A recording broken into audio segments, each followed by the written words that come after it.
Bonjour, heureuse de vous retrouver pour une petite vidéo avec un peu de soleil. Ouh, tant mieux, parce que là, on peine. Hein. Pour le moral, c'est dur hein, quand même. Hein. Vous allez dire, mais elle reparle toujours de la même chose, en fait. C'est vrai que je voulais vous parler de tout ce qui crée des problèmes, de tout ce qui est bloqué dans le cerveau, qui est intégré, qui est enfoui et qui fait que vous êtes ce que vous êtes aujourd'hui. Alors ça vient évidemment de notre enfance, voire du moment où on était dans le ventre de notre mère.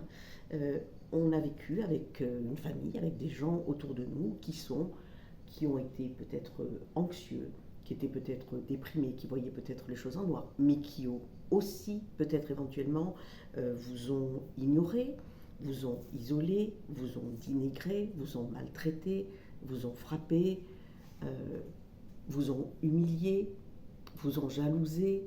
En fait, tout ça va faire que ça rentre en vous quand vous êtes enfant et ça y reste.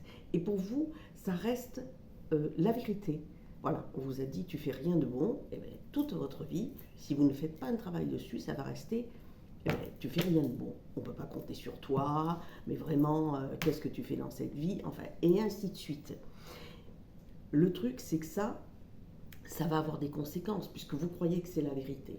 C'est-à-dire que ça va avoir des conséquences dans votre vie sociale, dans votre vie professionnelle, dans votre vie amoureuse, dans votre vie de famille, parce que vous êtes persuadé qu'effectivement vous êtes comme ça. Donc il n'y a rien à faire, c'est prendre conscience des choses, c'est déjà la première chose, avec qui vous voulez, mais faites absolument ce travail de le faire sortir, de dire mais on m'a toujours dit ça, mais en fait je ne suis pas comme ça. C'est vraiment ça qu'il faut apprendre à faire pour pouvoir reprendre les commandes et voir qui vous êtes. Rendre à ceux qui vous ont donné ça ce qui leur appartient.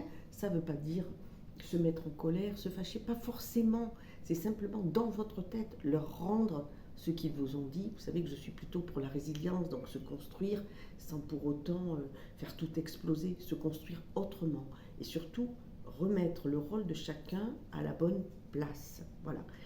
Parce que ce qu'on retrouve toujours, et ce que je retrouve toujours dans mon cabinet, c'est la mauvaise estime de soi, c'est du coup la dépendance affective, c'est des gens qui n'arrivent pas à lâcher prise, hein, qui sont toujours dans la retenue et dans le contrôle, parce qu'il faut faire bien. Donc si vous voulez, ça a un milliard de conséquences négatives, tout ça. Les gens de votre enfance ne l'ont pas forcément fait exprès, ne l'ont pas fait forcément volontairement, quoique dans certains cas quand même, quand on frappe un enfant, on peut se douter que ça ne va pas lui faire du bien. Voilà. Mais du coup, ça va vous apprendre à être différent, par exemple aussi dans l'amour, c'est-à-dire à être, ne pas être aimé coûte que coûte. Voilà. J'ai des gens qui viennent et qui veulent absolument avoir un amoureux ou une amoureuse coûte que coûte, même si en fait ils sont mal aimés, mais pour être sûr qu'on les aime. Voilà, pour avoir vraiment quelqu'un. Ça, c'est l'espèce de doudou affectif qui nous a manqué. Il y a des exemples, il y en a des tonnes, mais surtout, prenez soin de vous, essayez d'avancer. Je pense que ça sera bien. À bientôt.